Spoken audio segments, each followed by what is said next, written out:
पेंतिकोस्त महोत्सव की तैयारी में नवरोजी प्रार्थना के इस 7वें दिन इस प्रार्थना में उपस्थित होने के लिए आप माता पिता भाई बहनों का हार्दिक स्वागत है।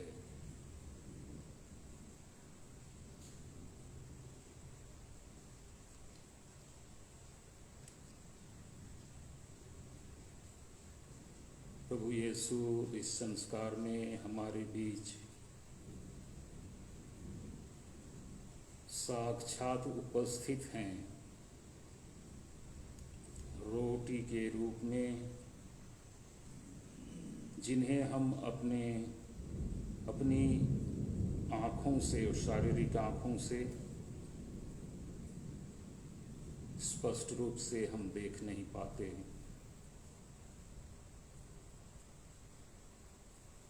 लेकिन आध्यात्मिक दृष्टि से, आत्मा की आँख से हम उन्हें देख सकते हैं। और इस बीच आत्मा की आँखों का हमें ज़्यादा उपयोग करना है।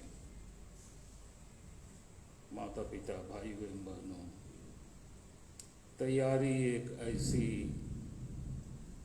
गतिविधि है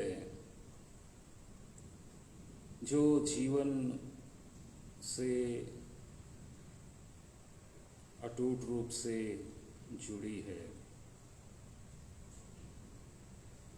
कल के दिन क्या क्या करना है, बहुत से लोग पहले से तैयारी कर लेते हैं। कुछ खास करना है तो उसके लिए सामग्री वगैरह की तैयारी लोग कर लेते हैं। साथ किसी को ले चलना है तो पहले से ही सूचना दे दी जाती है।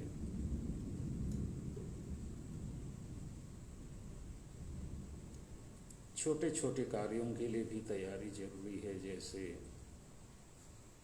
भोजन तैयार करने के लिए चावल छांटना। चावल तैयार नहीं है तो गांव के परिवेश में कूटना, छांटना। इसके अतिरिक्त क्या सब्जी तैयार किया जाए, दाल होना है नहीं होना है तो उसकी भी व्यवस्था और तैयारी। हमारा जीवन तैयारी से भरपूर है, कई तरह की तैयारी से, तैयारियों की गतिविधियों से। बड़े महोत्सव जो हमारे जीवन में अर्थ रखते हैं, प्रभाव डालते हैं, जिनसे हम अधिक प्रेरित हो सकते हैं, सराबोर हो सकते हैं, ऐसी घटनाओं और ऐसे अवधि और अवसर के लिए अपने आप को पूर्णतः तैयार करना हमारा फर्ज बनता है। और जब हम ईश्वरीय व्यवस्थान या ईश्वरीय मानव और ईश्वर के साथ संबंध को लेकर उसमें बड़े जो परिवर्तन आने वाले हैं, आज तक हमने शायद पवित्र आत्मा की सक्रियता और क्रियाशीलता का अनुभव नहीं किया होगा, लेकिन शायद इस तैयारी के माध्यम से जो महोत्सव होगा, हालांकि हम साक्षात बड़ी संख्या में एक जगह इस समारोह के साक्षी बनने के लिए एकत्र नहीं हो पाएंगे, लेकिन अपनी तैयारी की तीव्रता, गंभीरता के द्वारा हम ईश्वर पवित्र आत्मा की सक्रियता, क्रियाशीलता और उनके द्वारा हमारे जीवन में आने वाले परिवर्तन का हम अधिक गहराई से अनुभव कर पाएंगे।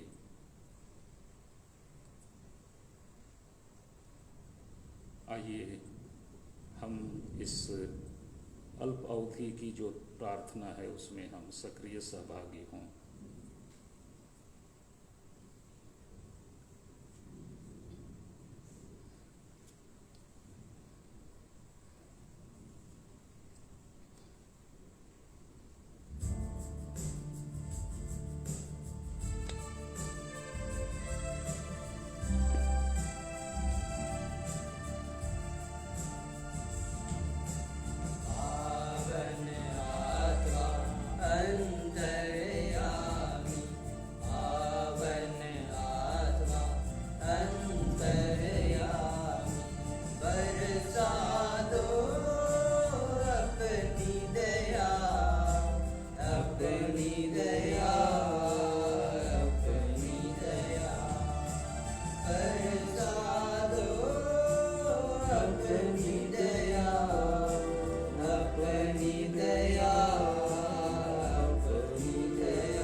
इस प्रार्थना के लिए बाइबल का जो अंश लिया गया है वह यूहन्ना रचित सुसमाचार है,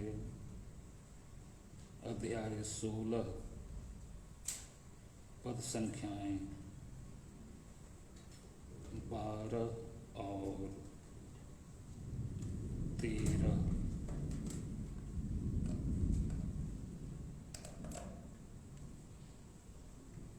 चौदह तक, 12 से 14। मुझे तुम लोगों से और बहुत कुछ कहना है, परंतु अभी तुम वह नहीं सह सकते।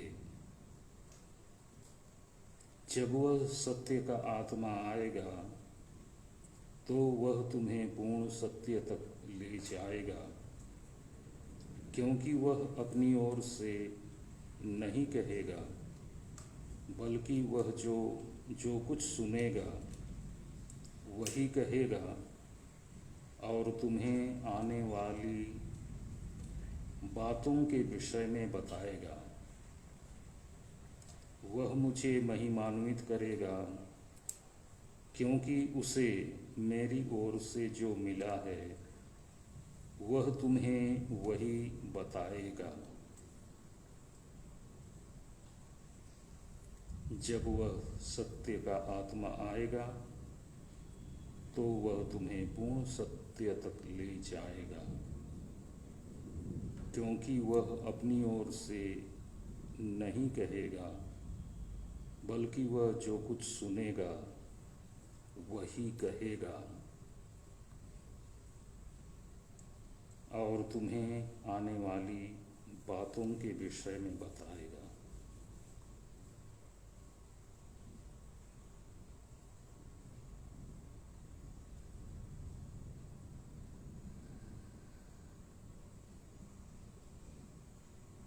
माता पिता भाई एवं बहनों,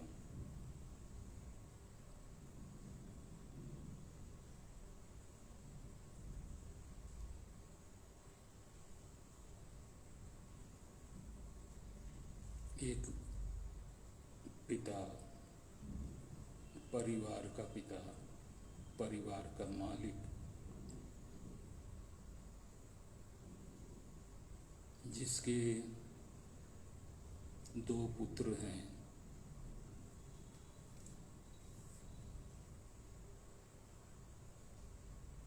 और ये युवावस्था में हैं।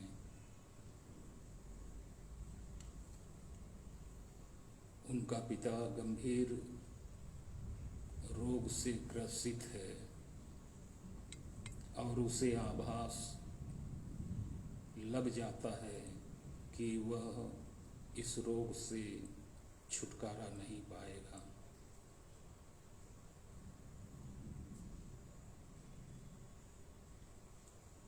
गिनती के दिन रह गए हैं और एक दिन वह अपने दोनों पुत्रों को अपने पास बुलाता है और बतलाता है कि घर की पूंजी क्या है,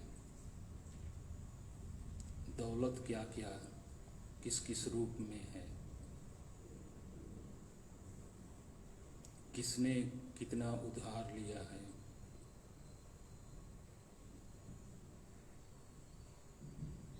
खजाना कहाँ रखा हुआ है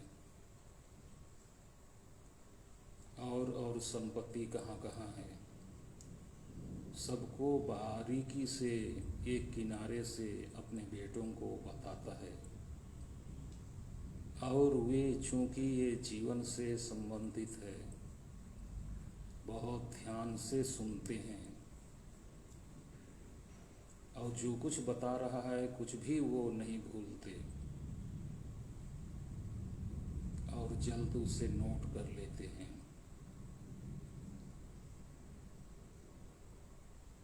जिससे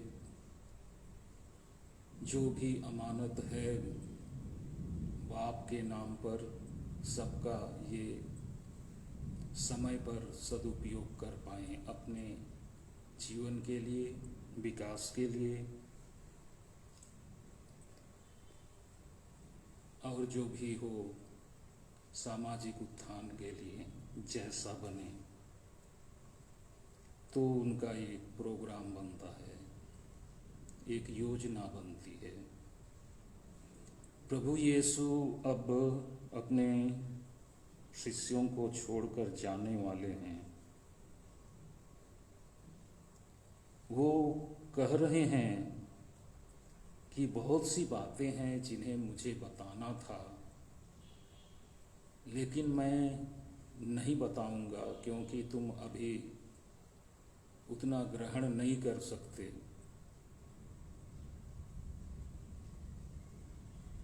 उन्हें याद नहीं कर सकते, उन्हें नहीं सह सकते, इसलिए मैं और ज़्यादा बातें तुम्हें नहीं बताऊंगा।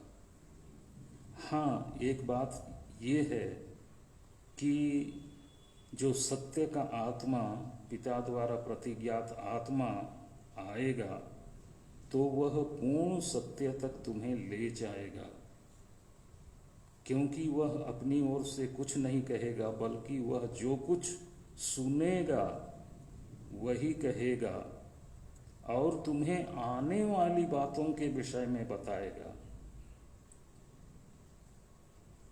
पिता की योजना जो यीशु में फलीभूत होनी है, परिपूर्णता तक पहुंचना है, तो उन बातों में से जो रह गई हैं उनका खुलासा पवित्र आत्मा के द्वारा होगा। और पहले हमने सुना कि जो कुछ मैंने बताया है उनका स्मरण वो दिलाएगा। पुरानी बातें जिन्हें यीशु ने शिष्यों को बतला दिया है, उन बातों को फिर से आत्मा सामने रखेगा, स्मरण दिलाएगा। और कुछ अन्य बातें जिनका जिक्र यीशु ने नहीं किया, उससे प्रकट करने के लिए पवित्र आत्मा का आगमन होना है।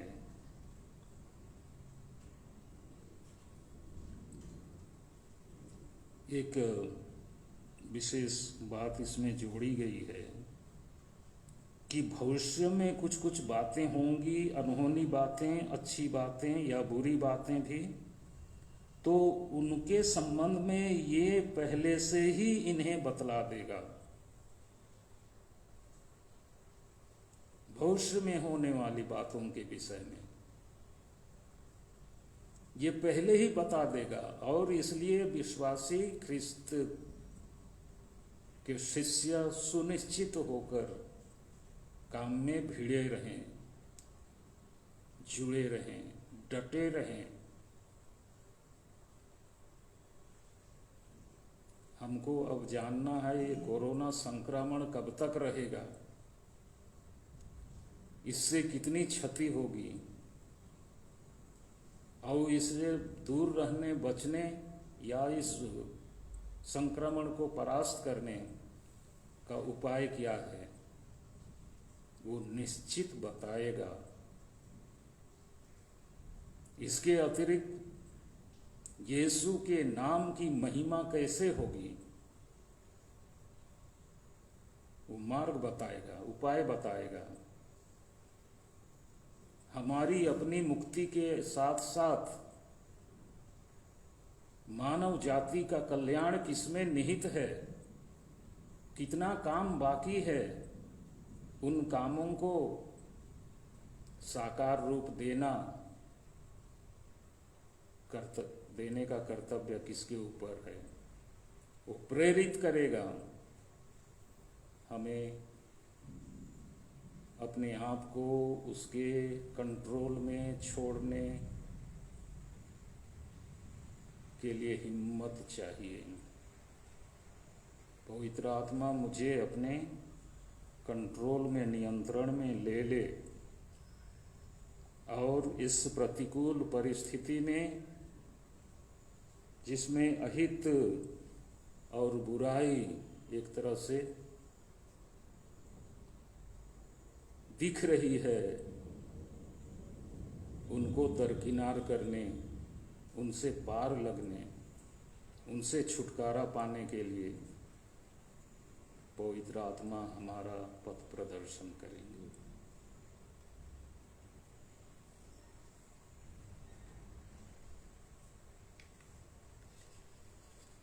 मन ही मन आप मेरे पीछे दोहराएं, हे पवित्र आत्मा आजा, हे पवित्र आत्मा आजा, हे पवित्र आत्मा मेरे शरीर में समा जा, हे पवित्र आत्मा मेरे शरीर में समा जा, हे पवित्र आत्मा मेरी बुद्धि में समा जा, हे पवित्र आत्मा मेरी बुद्धि में समा जा, हे पवित्र आत्मा मेरी आत्मा में समा जा, हे पवित्र आत्मा मेरी आत्मा में समा जा, हे पवित्र आत्मा मेरी समझ की इंद्री में समा जा, हे पवित्र आत्मा मेरी समझ की इंद्रिय में समा जा।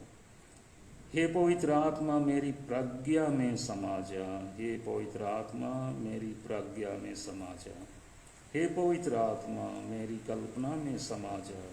हे पवित्र आत्मा मेरी कल्पना में समा जा। हे पवित्र आत्मा मेरे ज्ञान में समा जा। हे पवित्र आत्मा मेरे ज्ञान में समा जा। हे पवित्र आत्मा मेरे हृदय में समा जा। हे पवित्र आत्मा मेरे हृदय में समा जा। हे पवित्र आत्मा मेरे होठों में समा जा। हे पवित्र आत्मा मेरे होठों में समा जा। हे पवित्र आत्मा मेरे सर्वस्व में समा जा। हे पवित्र आत्मा मेरे सर्वस्व में समा जा। हे हमारे पिता जो स्वर्ग में है, तेरा नाम पवित्र किया जाए, तेरा राज्य आवे, तेरी इच्छा जैसे स्वर्ग में वैसे इस पृथ्वी पर भी पूरी हो। हमारा प्रतिदिन का आहार आज हमें दे और हमारे अपराध हमें क्षमा कर, जैसे हम भी अपने अपराधियों को क्षमा करते हैं, और हमें परीक्षा में न डाल परंतु बुराई से बचा।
तूने उन्हें स्वर्गीय रोटी दी जिसमें सब आनंद रस मिलता है।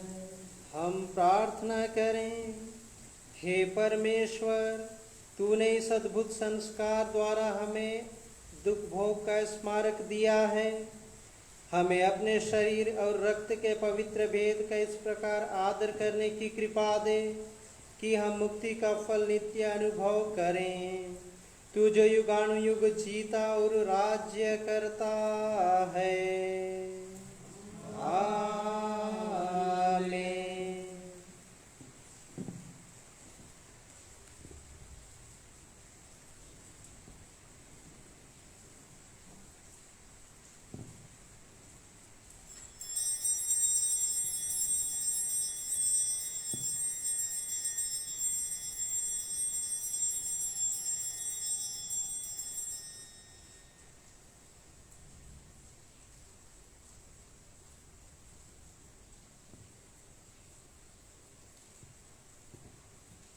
धन्य परमेश्वर,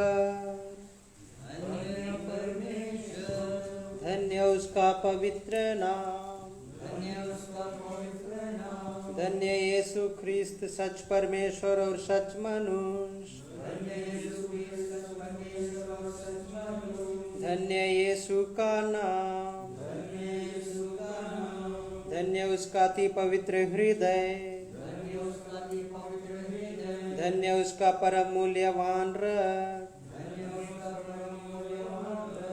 धन्य परम पवित्र संस्कार में यीशु, धन्य पवित्र आत्मा हमारे सहायक, धन्य अति पवित्र मरियम परमेश्वर की माँ,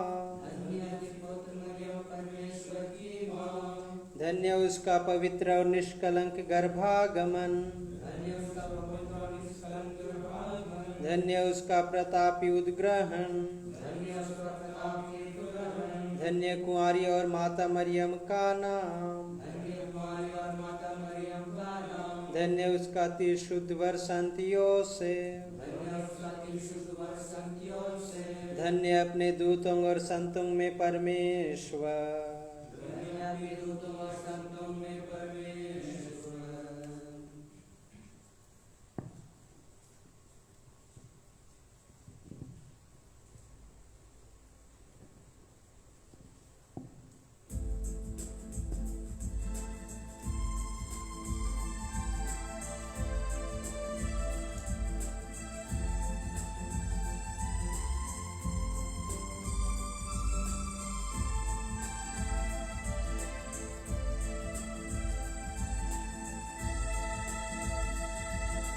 मेरी आत्मा प्रभु को धन्य कहे,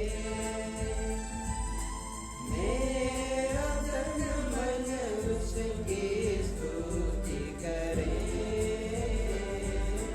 मेरी आत्मा प्रभु को धन्य कहे, बचपन से ही जन्म